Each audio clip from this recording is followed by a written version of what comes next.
নমস্কার বন্ধুরা, শেয়ার বাজার ও বিনিয়োগ চ্যানেলে আপনাদের স্বাগত। চলুন দেখে নেওয়া যাক 11ই আগস্ট নিফটি কত দূর অবধি যেতে পারে।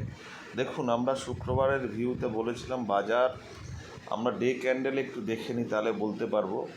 দেখুন, আমরা বলেছিলাম যে যদি বাজার এর নিচে বন্ধ হয়, মানে হচ্ছে এই লেভেলটার নিচে, কারণ এটা একটা ইনসাইড ক্যান্ডেলের কথা বলেছিলাম, 535-এর নিচে যদি বন্ধ হয় তো 200 পয়েন্ট নিচে যেতে পারে।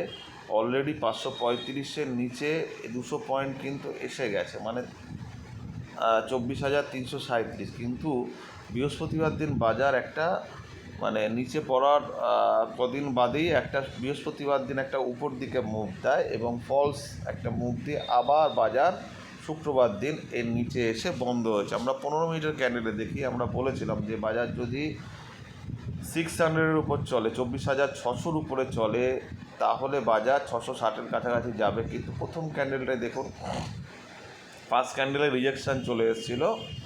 একটা ভালো মুভ বৃহস্পতিবার দিন দেওয়ার পরও কিন্তু এটা সাস্টেন করেনি এবং তারপরে দেখুন আমরা বলেছিলাম যে তাহলে তার নিচে আসলে 500 এবং 460-এর নিচে যদি যায়, 460-এর নিচে গেলে 400 এবং তার নিচে গেলে হচ্ছে একেবারে 343-এর লেভেল। দেখুন আমাদের যে আঁকা ছবিগুলো আছে, আঁকা জায়গাতে দেখুন এখান থেকে নামার পরে একদম এখানে এলো 400-র কাছে, তারপর আবার উঠলো, আবার নিচে এসে আবার এই লেভেলে দাঁড়ালো, এই লেভেল থেকে এসে কোথায় টাচ করেছে দেখুন 360। ফলত লেভেল কিন্তু কাজ করছে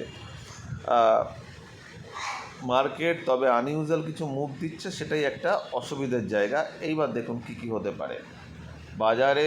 যদি এই লেভেলের মধ্যে খুলে যায় আমরা কিচ্ছু করব না, মানে 340 থেকে 400-র মধ্যে যদি বাজার এইসব জায়গায় খুলে যদি 410-15 ব্রেক করে, তাহলে 460-70 এবং 500-র উপরে যদি যায়, 510-এর উপরে যদি চলে, তাহলেই বাজার আবার 600-র কাছাকাছি যেতে পারে। কিন্তু সেটা এই সপ্তাহের জন্য বলছি আমি, এবং 620-র উপরে গেলে 667।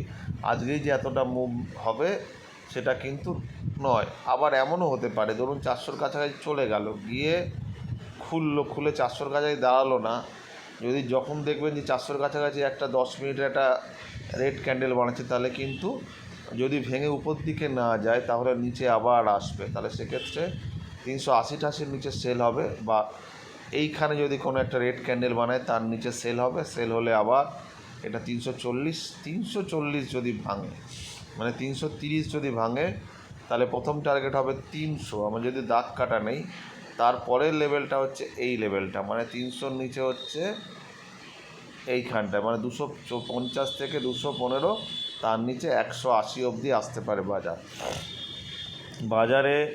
এখন ওয়েট অ্যান্ড ওয়াচ, বাজার এখন কিছু নিউজে চলছে, এইটা একটা ব্যাপার। আর ডে ক্যান্ডেলটা আমরা আবার দেখছি, দেখুন ডে ক্যান্ডেলে কিন্তু পরিষ্কার দেখাচ্ছে বাজারে একটা কিন্তু চাপ তো আছেই। চাপ আছে বলতে দেখুন এইখানে যে বাজারের এই যে লেভেলটা ছিল, এই লেভেলটা যেখানে সাপোর্ট লেভেল ছিল তার উপরে কিছুটা গিয়ে আবার এই সাপোর্ট লেভেল কিন্তু ভেঙে দিয়েছে। সাপোর্ট লেভেল বলতে আমরা বলেছিলাম 25,060 থেকে হচ্ছে 24,463, এই লেভেলটা কিন্তু বাজার ভেঙে আবার চলতে আরম্ভ করেছে। সেক্ষেত্রে টার্গেট কিন্তু চলে আসছে প্রায় এই লেভেলটাতে, মানে হচ্ছে আমরা 10-15 দিনের মধ্যে এই লেভেলটা দেখতে পারি 23,923 বা 24,000।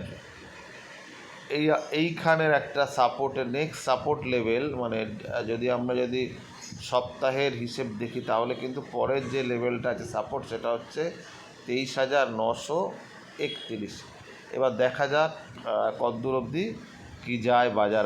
আজকের উপরে বাজারের উপর কিন্তু অনেক কিছু ডিপেন্ড করছে।